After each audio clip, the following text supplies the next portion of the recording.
Hey there, it's Letitia Cotto, the founder of Career Fundamentals Academy. We exist to empower college students with the information and encouragement you need to go out there and contribute to the world in only the way that you can. And it is such an honor to do that. So yesterday, we dropped a new blog post about self-care ideas for you to implement during your semester. I cannot emphasize enough the importance of self-care.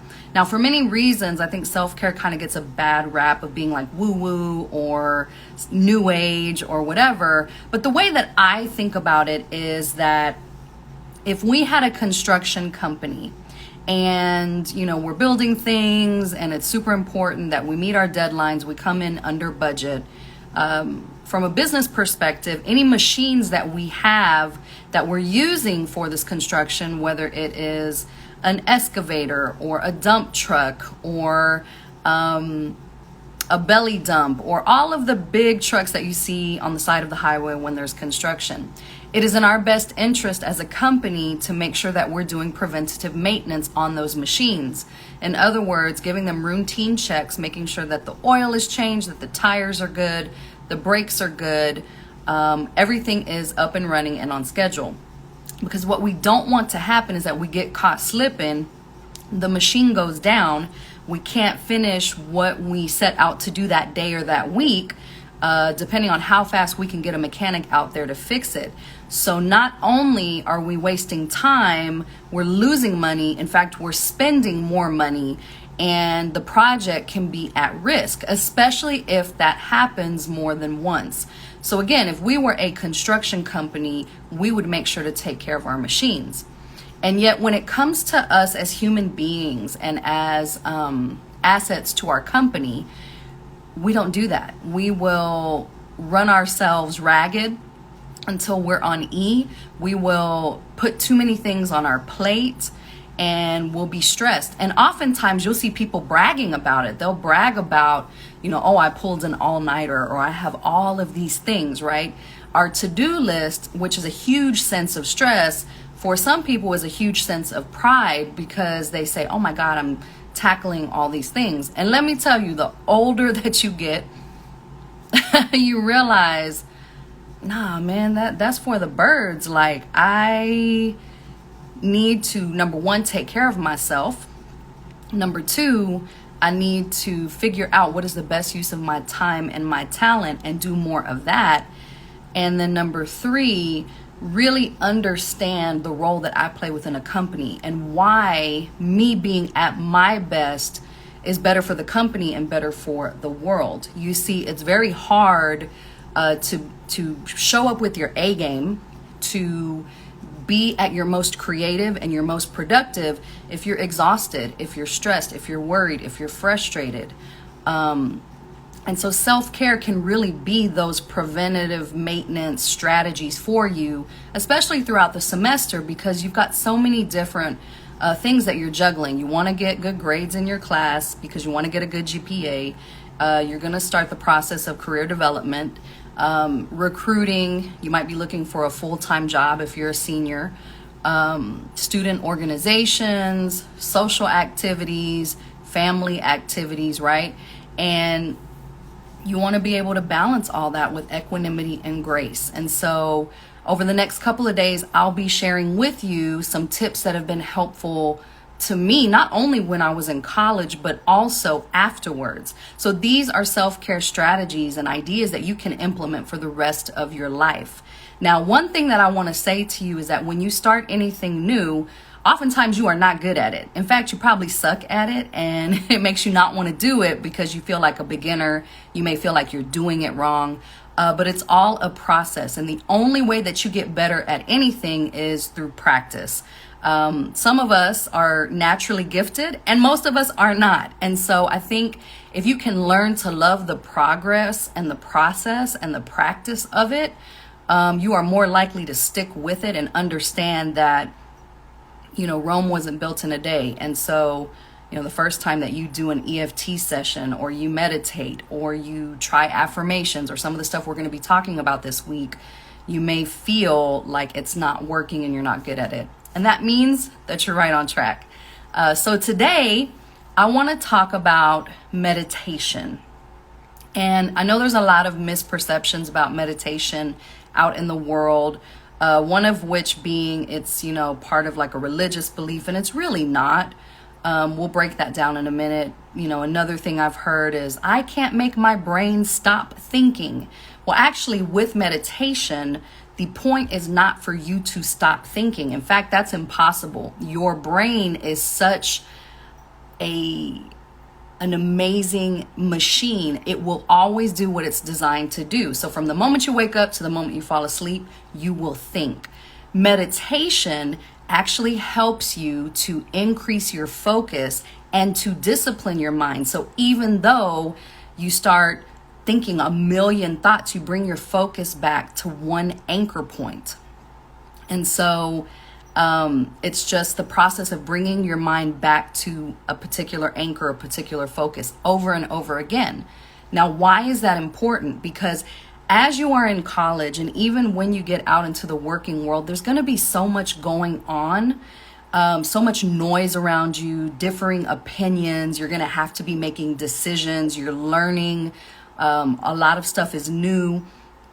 And it's really easy to get lost in the sauce and to feel overwhelmed and frustrated and, that you're not doing things right or whatever that, verbiage that plays in your head over and over is. And meditation helps you to bring yourself back to your center, to bring your focus back so that you can block out that noise and focus and do the things that you need to do.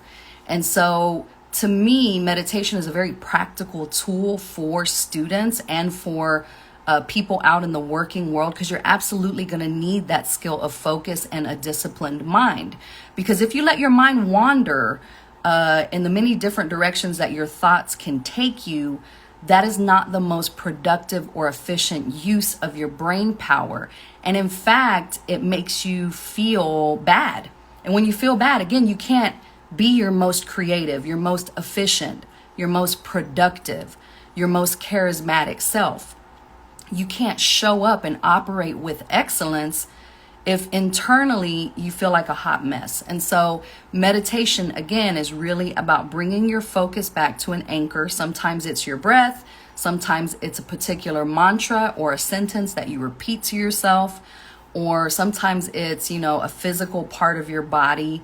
Or if you do have your eyes open in meditation, it's a particular point that you are looking at and you're fixated upon. And so another thing that I hear is that meditation, you have to do it for hours and hours on end. No, meditation can be as short as taking 3 to 5 breaths. And even those 3 to 5 breaths can be powerful because it helps you to reset your mind. So whatever was going on before that, it's like you're pressing a reset button with your brain. So 3 to 5 breaths, you can do a minute, 5 minutes, 10 minutes, 20 minutes. If you want to do the 2 hours, go for it. The main thing is that you're consistent with it, because it's like going to the gym. If you go to the gym one time, don't be looking for a 6-pack on your abs, right? You're going to see the progress after 30 days in the gym, 60 days in the gym, 90 days in the gym, a year in the gym. And it's the same thing with meditation. If you do it once or twice, yeah, of course you're going to say this doesn't work. You have to continue to stick with it. And what's going to happen when you meditate, when you sit still for the first time and you say, okay, for the next minute, I'm going to focus on my breath. Your brain is going to go into overdrive. It's going to start thinking about a million different things. You're all of a sudden going to be aware of every sound going on in the room, whether it's the fan blowing or the fridge or the air conditioner. Your nose is going to itch. You might start feeling like your legs are falling asleep if you're sitting on the floor. Everything all of a sudden is going to come into your awareness, and that's good because it gives you the opportunity to practice bringing your focus back to your breath. So it's like you're sitting there, your eyes are closed and you're thinking, and all of a sudden it's like, oh my God, that noise is annoying me. Nope, bring my focus back to my breath. Oh my goodness, I have a test today. Nope, bring your focus back to your breath. Oh my goodness, I forgot to call my mom. Nope, bring your focus back to your breath.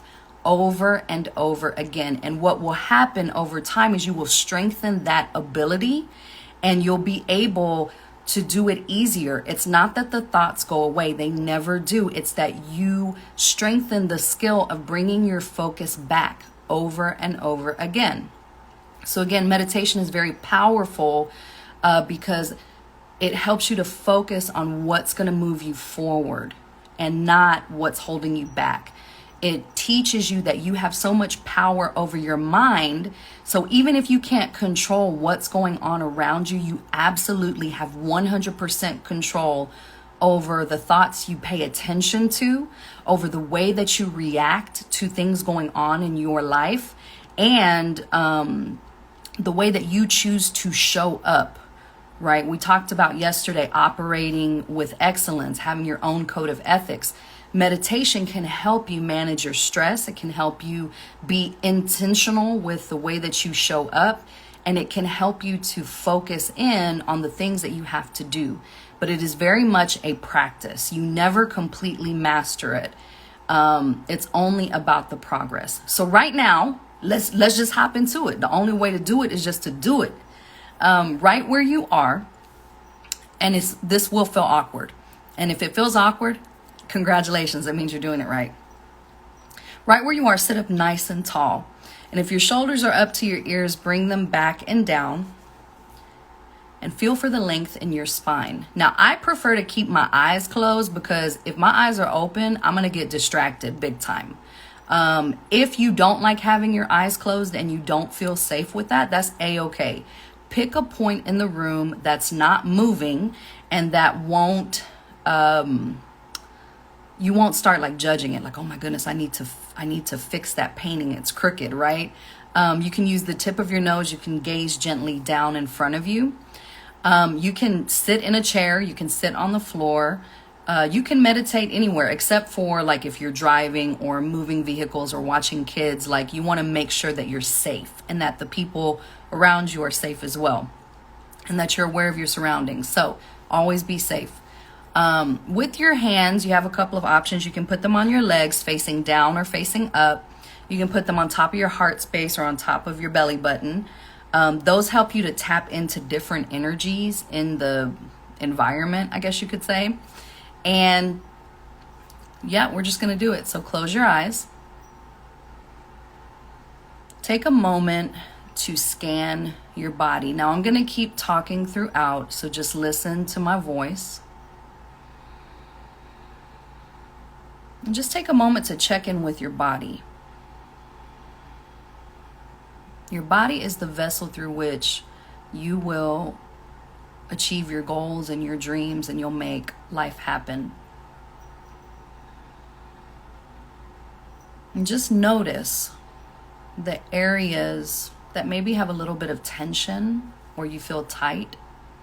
Notice, but don't judge. We do that all the time. And so right now it's just about getting curious about what's going on in your physical body.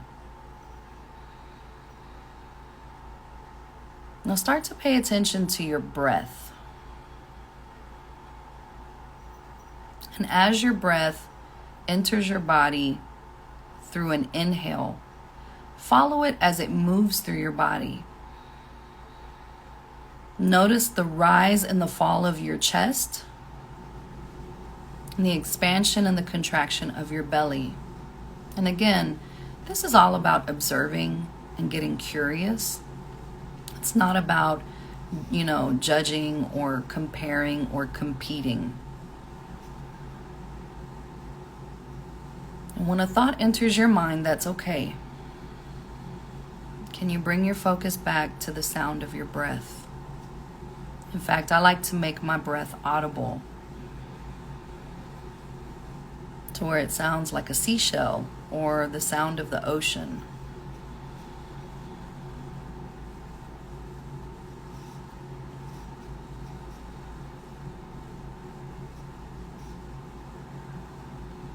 And during this time together,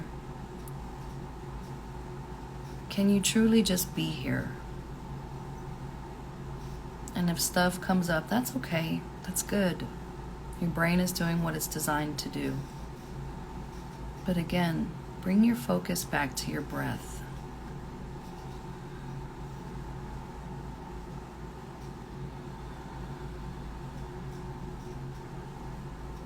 Now let's make things even more awkward. We're going to do some release breath, which is great to release tension and stress.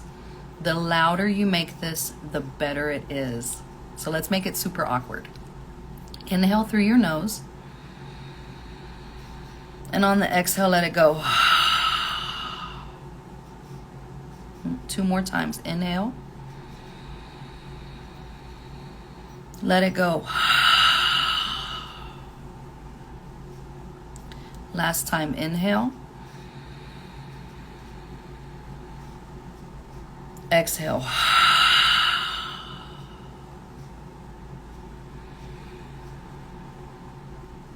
And just feel the opening that created.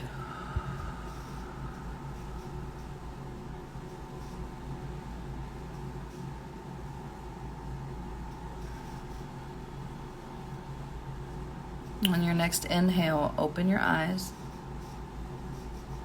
Exhale. Take a smile. You did it! Now, to be honest, I've actually never meditated like that before.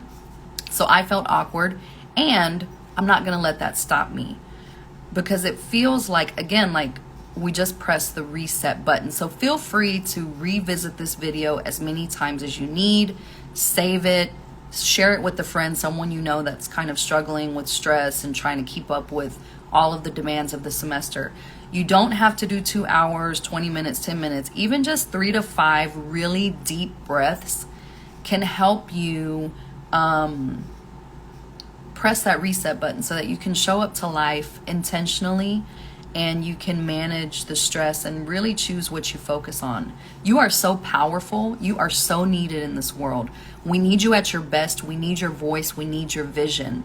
And it's imperative that you take care of yourself, not only during your time in college, but also for the rest of your life. You have so much to give this world. So please set yourself up for success this semester. Figure out a self-care plan. We wrote a blog about it over at careerfundamentals.com. Incorporate it. Be consistent with it. It doesn't have to take a long time to be powerful. I can't wait to hear from you. Let me know if you tried it. Drop a comment. Drop your favorite emoji. Let me know how it went. You can email us at hi@careerfundamentals.com. I hope you have a fantastic day. Thank you for rocking with me and staying till the very end of this video. Have a great day. Bye-bye.